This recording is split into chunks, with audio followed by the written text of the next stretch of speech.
Hello, good afternoon. The objective of today's video is to have a brief insight into the ancient history of Himachal. As we know, Himachal or Himalayan area that developed from Tethys Sea when two of the plates collided, and it is still going in ascendancy. So, if we see the various sources of Himachal history, first is like old documents and inscriptions. Second is numismatics. Third is temple, antiques and paintings. Then travelers' account. Then religious literature. Apart from that, we also get good information from various genealogies. We call them Vanshavali of kings.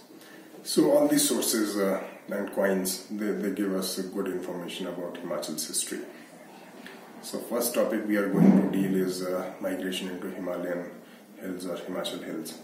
So first people were Kols, and Kols, they came from Chota Nagpur Plateau, also known as the Ruhr of India, and the Kols were driven by possibly Dravidians towards the hills, and they took refuge in hills some 3000 BC.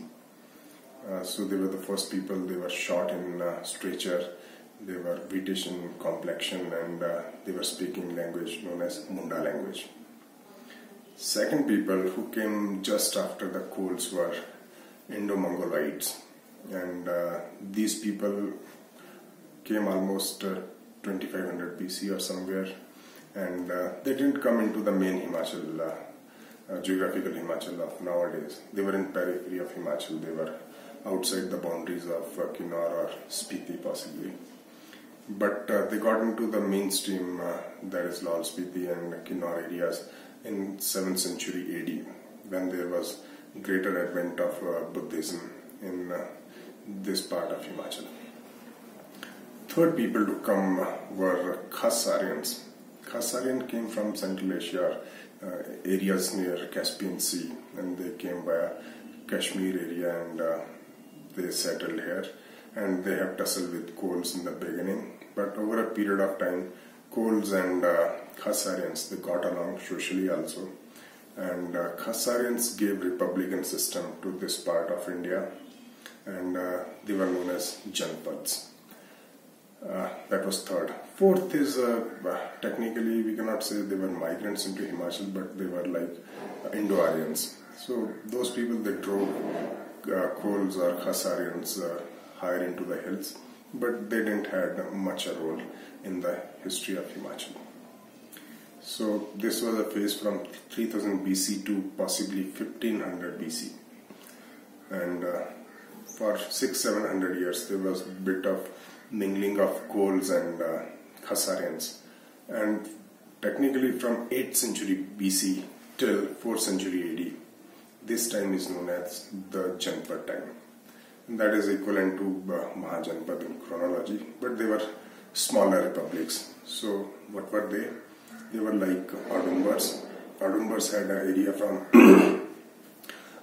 Nurpur and Chamba, and majority of area in Pakistan. They were very affluent people because that was the trade route between Central Asia and Indian hinterland. So they were collecting taxes. They were very prosperous Janpad. Second Janpad was Trigard. Started from Kangra area till Jalandhar, till Multan in today's Pakistan. And interestingly, Multan was the first city of Asia. So they were pretty strong republic, also known as Ayodhya Chibi Sangh. Third republic was Kuluth. Kuluth was confined to the valley of Vyas River, that is today's Kullu, and a bit of Mandi as well. So they were comparatively smaller republic. Republic number 4 was Kunind or Kulind, we call them, and they were like in Shimla Hills and Sirmaur area and bit of Uttarakhand as well. And fifth republic, which is not actually Himachal Republic, that is Ugandhar. They were in periphery of today's Himachal, and Ugandhar and Kunind or Kulind, they teamed together and they drove away Kushan some centuries later. So this was about Janpad a bit, and Janpad started 8th century BC to 4th century AD. But in 4th century BC itself, when there was the advent of Mauryans, they discouraged the system of republics. So gradually they became pretty weak, and when the Gupta started in 4th century AD, they were almost like eliminated. So it was a span of 1200 years of Janpads. So after the disintegration of Janpad, interestingly, there was a political vacuum. There was no major power in North India to control these areas of Himachal. So what happened is the local chiefs, whom we can call as Ranas and Thakurs, they got active. They had their small principalities of 3 to 5 villages. That was Thakurai, and Raun was maybe bigger unit, some 8-10 villages or more. So they were controlled by Ranas. So Ranas, they were superior in scale than Thakurs. So Rana and Thakur's time period is like 4th century AD till 7th century AD. And after that, there was a brief period of Harshvardhan. His phase was like 606 to 647 AD. So he had some influence on Himachal areas, and there was a bit of unification because of him. But again, after Harshvardhan, it was an open game for everybody. So next phase is known as Rajput period, which started from 8th century AD till 12th century AD. Though there were a couple of instances of Rajputs making some principalities before 8th century, but major phases like 8 to 12th century AD. So many principalities, many states came up during that time. And after 12th century, there is a bit of influence of, you can say, Delhi Sultanate, Delhi Sultanate we call it. So a couple of times, like Muhammad bin Tughlaq in 1337 and Firoz Shah Tughlaq in 1365, they attacked Kangra, but they didn't succeed much. So there was still not a major power which was consistently taking care of Himachal affairs until the advent of Mughals. So Mughals, they started in 1557, and they had an influence on Kangra and various parts of Himachal state during those time. And Akbar, he became principal of Kangra, you can say, state in 1557, because Dharamchand Katoch, the Katoch king of Kangra, he subjected himself to Akbar. And in 1572, Akbar attacked Kangra, and again it was in 1620 when Jahangir attacked Kangra fort, the influence of Mughals became even more significant. So after 1620 till 1786, there was influence of Mughals, and they were having Kangra fort, and they were collecting taxes from these areas. Then came Maharaja Sansar Chand in 1775. In 1786, he got back the Kangra fort, and then a golden phase of Kangra Hills that started. And he was ambitious, he was smart, he was strong, and he captured so many areas, but he also created so many enemies around his state. And next important date is 1805, when Amar Singh Thapa, with the help of other Himachal kings, they attacked Maharaja Sansar Chand, and he was in trouble for 4 or 5 years.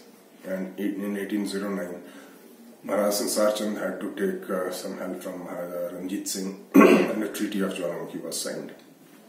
That is an important date in Kangra Hill states, because after that the Sikh influence started in those parts. And gradually one and another state, they came under Maharaja Ranjit Singh, and it was a very troublesome situation in those small states. Until 1846, when there was a Anglo-Sikh war.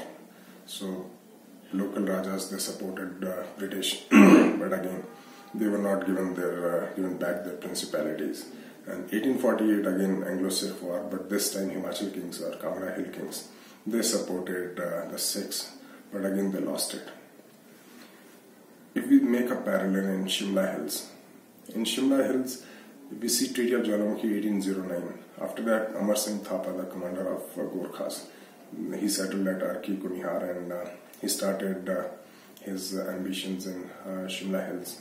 And he went till Rampur and so many other states he captured. So Shimla Hill Kings, they were like unhappy because of him.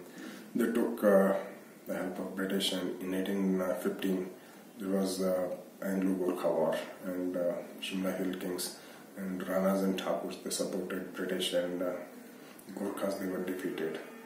But before the war there was a bit of treaty between the local kings and British that after the victory, local kings will be restored their principalities via some sanad. Sanad is the official document of granting you the ruling rights with heredity and other conditions. So they got sanad and they were kind of happy. So there was no direct influence of British in Shimla Hills. But things were different in Kangra Hills, because British, they had taken their lesson, they were smart. So they didn't give any sanad or anything to Kangra Hills. So technically, the Kangra district, which was like Kangra plus Kullu plus Lohal and Spiti, it came directly into the influence of British in 1846.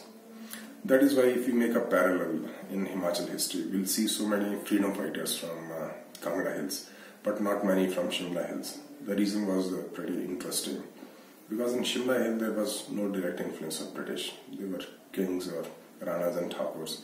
So many of the agitations, they were like targeted towards democracy. They were against the kings and Ranas and Thakurs.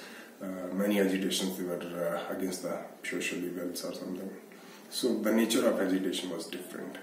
But in Kangra Hills, since it was under direct British control, so there was always a tendency to revolt against British. And that is why there was more participation in 1857 from Kangra Hills. So that is the basic reason of difference of nature of agitations in Shimla and Kangra Hills. So British continued, as we know, till 1947 or something. So this was the brief about the history of Himachal. Thank you very much.